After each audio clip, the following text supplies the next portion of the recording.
Bienvenue dans Aiguillage, nous montons à bord cette semaine du train touristique du Centre Var.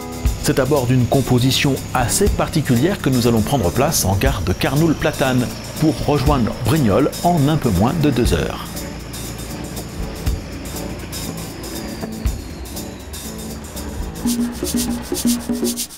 Le train touristique du Centre Var circule, vous l'auriez deviné, dans le Var, entre Carnoules et Brignoles le plus souvent. Car des trains spéciaux poussent parfois jusqu'à Saint-Maximin.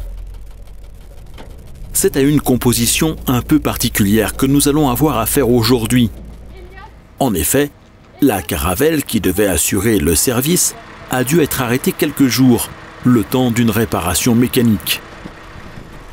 Nous prendrons place à bord d'un autorail plus récent, de type X2200, auquel a été attelée une voiture USI afin de pouvoir embarquer tous les voyageurs.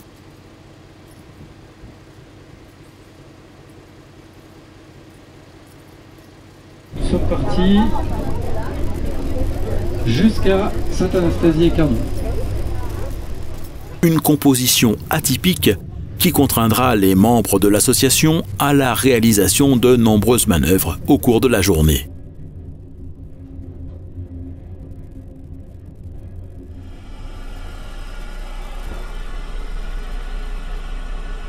Aujourd'hui, nous sommes à bord d'un X2200, le numéro 4 en l'occurrence. C'est un train qui circulait sur Braille, Col de Tende de Nice, et qui faisait la vallée des merveilles. Donc il était souvent couplé avec une voiture qu'on a au dépôt, avec le pelliculage de la vallée des merveilles.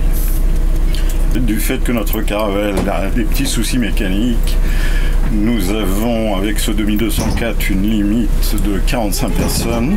Donc en saison chaude, selon les réservations, c'est un peu juste. Donc nous avons ajouté une voiture USI, ce qui nous oblige à faire quelques manœuvres de changement de tête à Brignoles.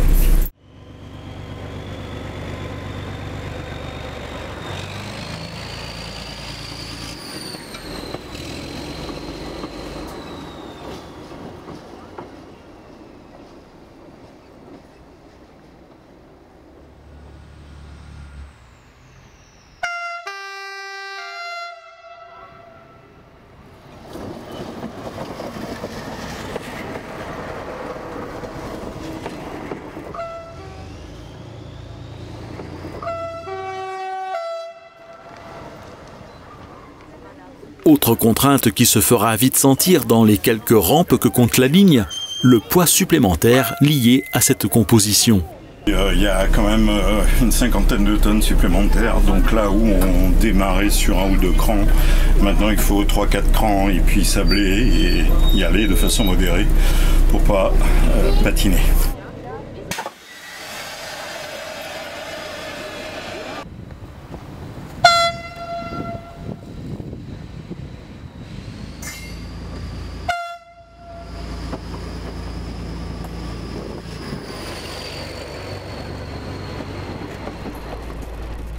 Pour l'heure, le départ se fait depuis la halte de Carnoules-Platane, située à 3 km environ de la gare SNCF de Carnoules.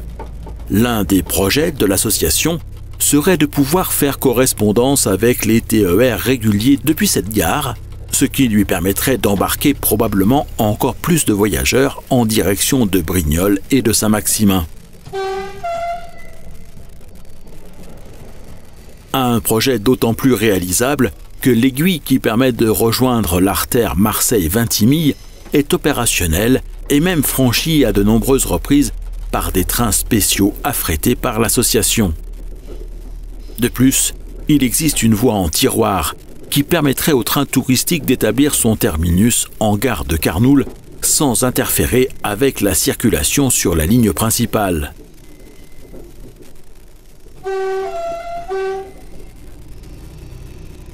Le parcours du train touristique est en effet réalisé sur une ligne du réseau ferré national qui n'est plus exploitée, la ligne de Carnoules à Gardanne.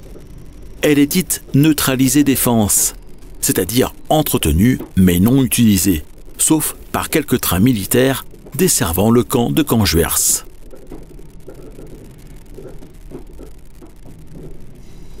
Elle avait été inaugurée dans les années 1880. Le trafic voyageurs cessant à la veille de la Seconde Guerre mondiale.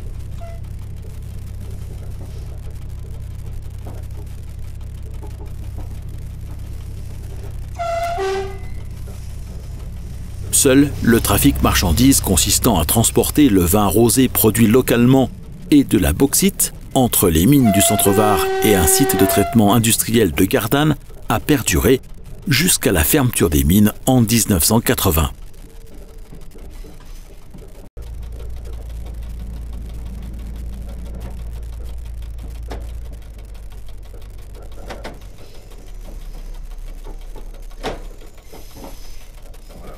L'association du train touristique du Centre-Var a été créée en 1994 et le temps d'obtenir les autorisations nécessaires, c'est en 2001 qu'elle faisait circuler son premier autorail, un Picasso entre Carnoules et Brignoles. Le dépôt a été établi dans les emprises de l'ancienne gare de Besse-sur-Issole. L'un des projets de l'association serait de le faire visiter. Pour l'heure, lors du trajet aller, les visiteurs sont invités à descendre du train pour y jeter un œil, mais de l'extérieur seulement. L'association compte une cinquantaine de bénévoles, dont une vingtaine sont actifs sur place. Elle aimerait pouvoir en recruter plus pour développer les activités auxquelles elle pense. Et ce ne sont pas les idées qui manquent. Il y a un projet d'extension sur Saint-Maximin, qui doublerait notre distance et qui nous permettrait notamment de servir Tours, où il y a un musée des gueules rouges et mineurs de la bauxite. Et donc, ils nous attendent avec impatience parce que la gare se trouve à 100 mètres de ce musée. Et toute la basilique, Saint-Maximin et tout, est aussi très, très réputée. Et en plus, avec notre descente sur Carnoules, ce sera un peu la colonne vertébrale entre le littoral et les gorges du Verdon. D'autre part, sur Carnoules, il va y avoir le village des Tortues qui était situé à Gonfaron, qui va se déplacer et venir s'installer à Carnoules, et qui sera à une distance tout à fait franchissable, je crois que c'est l'ordre de 800 mètres de la voie. Donc là, ça ferait un attrait, train plus village et des Tortues. Enfin, on pourrait faire des compositions assez intéressantes. Train, musée des gueules rouges, train, visite de la basilique. Enfin, on pourrait faire des trains à thème très intéressants.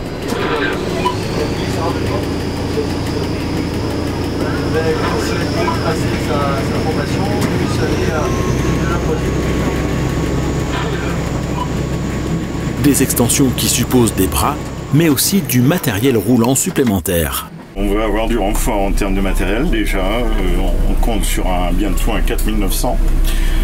On s'est placé aussi pour un Lix 1500, un 1502 qui est un engin sur base de caravelle avec deux moteurs. Et on a aussi une vue sur une BB 67400 qui est un gros diesel qui nous permettrait de faire la rame tractée un peu plus sophistiquée qu'avec le BB 63000.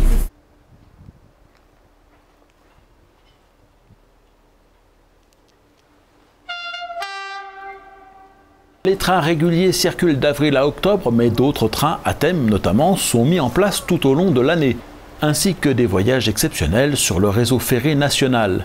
À titre d'exemple, le Vénard, un train circulant sur les différentes branches de l'Étoile de Veynes, tend à devenir un événement récurrent organisé chaque année en juillet. De même que le train des Merveilles, rétro, entre Toulon, Nice, Bray-sur-Roya et Tende.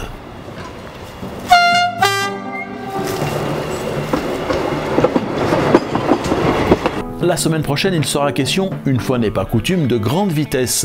Je vous présenterai le réseau Ichou qui doit son nom à cette commune du nord des Landes où ont été réalisés les premiers records de vitesse sur rail.